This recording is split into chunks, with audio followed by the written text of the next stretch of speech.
हम कितने भी अमीर, फेमस और पावरफुल हो जाए, मगर जब तक हम चीज़ों को लेकर ज़्यादा फिक्र करते रहेंगे, तब तक हमारी लाइफ हमको उतना अच्छा, खुशी और बेहतर एंजॉय नहीं लगेगा जितना लगना चाहिए। क्योंकि ज़्यादा वरी करना सिर्फ स्ट्रेस, डिप्रेशन, एग्जाइटी और बहुत ऐसा चीज़ जो पैदा करता है जो कि हमारे लाइफ के लिए सही नहीं है, बोथ मेंटली एंड फिजिकली। और ये सारी बुरी चीज़ आने के बाद दुनिया की सारी अच्छी चीज़ मिल भी जाए तो भी हम कभी अच्छा फील नहीं कर पाएंगे। नेपोलियन और हेलन केलन हमारे इसी बातों को प्रूव के लिए एक परफेक्ट एग्जाम्पल है। जहाँ की एक तरफ नेपोलियन के पास दुनिया की हर वो चीज़ थी जो कि एक आम इंसान अपने लाइफ में सपना देखता रहता है। फेम, पावर, पैसा, सब कुछ था। फिर भी सैंड हेलेन आइलैंड में नेपोलियन ने ये एक्सेप्ट किया कि वो लाइफ में करीबन 6 दिन भी खुशी से नहीं रह पाए। मगर सही में और एक तरफ हेलन केलन जो कि ब्लाइंड, डेफ और डम थी, उन्होंने ये डिक्लेयर किया कि दुनिया बहुत ही खूबसूरत है।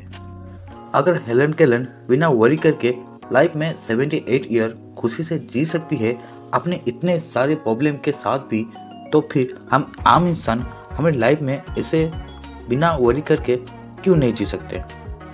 क्योंकि ज़्यादा वरी करना हमारे लाइफ में ज़्यादा बुरा इम्पैक्ट डालता है। अलेक्जेंडर कैरी जो कि नोबेल प्राइज के विनर है, उनके मुताबिक जो इंसान अपने वरी को फेस या फाइट नहीं कर सकता वो खुशी से जी नहीं सकता, वो जल्दी ही मर जाता है। Doctor O.F. कॉमिलियन जो कि चीफ फिजिशियन है, उनका बोलना ये है कि 7% की पेशेंट जो कि फिजिशियन के पास आते हैं वो अपने आप को खुद से ही ठीक कर सकते हैं अगर वो अपने फियर और वरी को पूरी तरह खत्म कर पाए तो। 50,000 इंसान अपने पेट की बीमारी के लिए एक स्टडी में एग्जाम्पल करा गया। पता चला कि उनमें से जो 5 में से 4 पेशेंट को कोई भी फिजिकली बीमारी नहीं था, बल्कि उनके अंदर का वरी, फियर, हेड और सेल्फिनेस रीजन था उनके पेट दर्द की बीमारी का कारण। बहुत ही फेमस डॉक्टर का कहना यह है कि स्टोमाकोसिस जो कि हमारी जान के लिए खतरा है, हार्ट डिजीज, कुछ टाइप की हेडेक और पैरालिसिस, ये सब रीजंस और कुछ नहीं, सिर्फ हमारी ज़्यादा वरी करना से ही होता है। तो फिर ये सब कुछ मोर देन इनफ होना चाहिए आपको ये समझने के लिए कि वरी करना हमारे लाइफ के लिए कितना हार्मफुल हो सकता है। बहुत ही मैजिकल फॉर्मूला है इस प्रॉब्लम को डील और सॉल्व करने के लिए, जो कि मैं आपको आज वो 3 स्टेप्स और टेक्निक्स के बारे में बताऊंगा जो कि आप अपने वरी सिचुएशन को फाइट और फेस करने के लिए आपको मदद करेगा। तो फिर पहला स्टेप ये है कि आप बिना डरे और पूरी सच्चाई के साथ उस प्रॉब्लम का सबसे बुरा आउटपुट चीज़ अपने साथ क्या हो सकता है उसके बारे में आप सोचकर पता करना चाहिए। स्टेप 2, बुरा चीज़ पता करने के बाद पहले उस चीज़ों को एक्सेप्ट करो, फिर उसको फेस करने और फाइट करने के बारे में उससे क्या अच्छा आउटकम निकलेगा उसके बारे में सोचो। बिलीव करो, सच बोलता हूँ, ये काम करके आपको इतना अच्छा फील होगा जो कि पहले आप आपके लिए अच्छा फील नहीं कर रहे थे, मगर अभी से करना शुरू होगा। फिर स्टेप 3 आता है। फिर एक अच्छा आउटकम और सॉल्यूशन निकलने के बाद जल्द ही उसके बारे में काम चालू करना देना चाहिए, जो कि आपको वरी सिचुएशन को धीरे धीरे कम करने के लिए आपको हेल्प और प्रोत्साहित करेगा। अभी आपको मन में ये विचार आ रहा होगा कि क्या असल में ये चीज़ करने से क्या मन और लाइफ में क्या मुश्किल हालातों से बाहर निकला जा सकता है?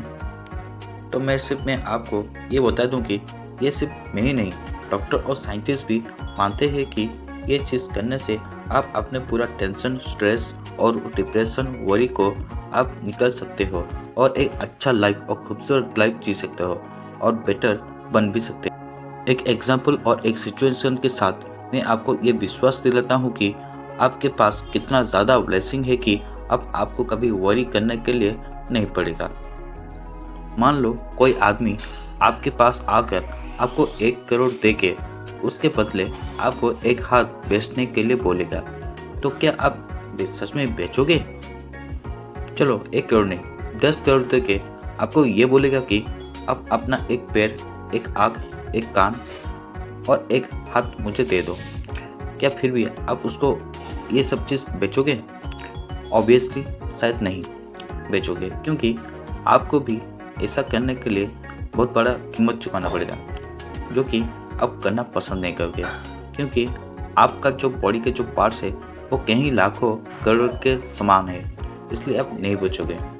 तो शायद अभी आप रियलाइज कर पाओगे कि आप पहले से ही कितने लाखों करोड़ का मालिक ऑलरेडी हो, मगर आप सिर्फ कुछ मेटेरियल चीज़ों को और अनरियलिस्टिक प्रॉब्लम्स और फीलिंग्स के बारे में ज़्यादा वरी करके आप सिर्फ प्रॉब्लम को ज़्यादा क्रिएट करते हो और ज़्यादा बड़ा करते हो, इसलिए आप खुशी से जी नहीं सकते।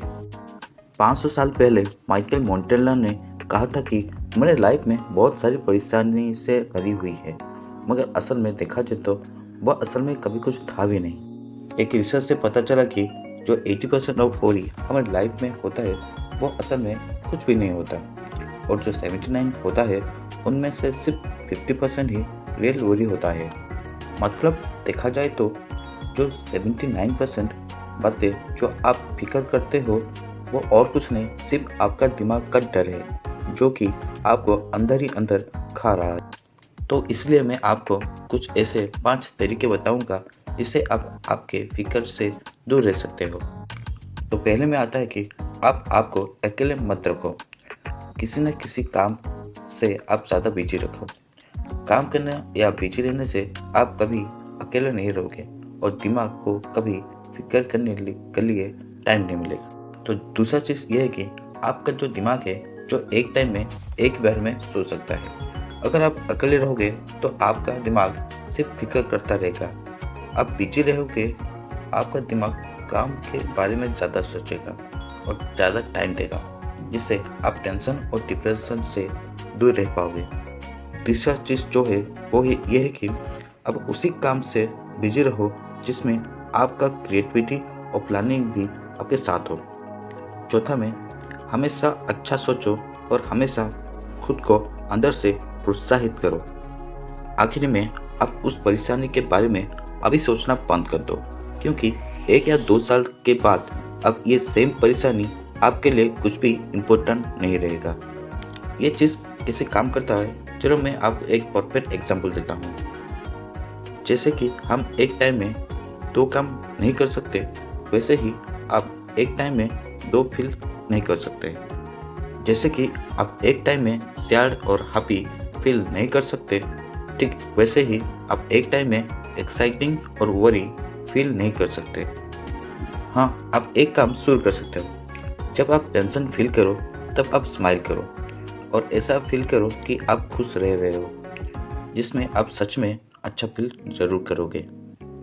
क्योंकि हम अपना इमोशन डायरेक्टली कंट्रोल नहीं कर सकते, मगर हम हमारे एक्शन को ज़रूर कंट्रोल कर सकते हैं, क्योंकि आपका इमोशन और एक्शन डायरेक्टली कनेक्टेड है। जब आप ऐसा आर्ट करना शुरू कर दोगे तब आपको अच्छा फील शुरू होना स्टार्ट हो जाएगा और आपको अच्छा फील होना शुरू हो जाएगा। ये बात मैं आपको stop worry and start living के किताब से बताया हूँ। ये बात सुन के आपको कैसा लगा आप हमको ज़रूर बताना। अभी के लिए चलता हूँ, bye, see you next time. I am सिलोन, योर फ्रेंड। जय राधा कृष्णा। श्री कृष्ण गोविंद हरे मुरारी, हे नाथ नारायण वासुदेव, हे नाथ नारायण वासुदेव, हे नाथ नारायण वासुदेव।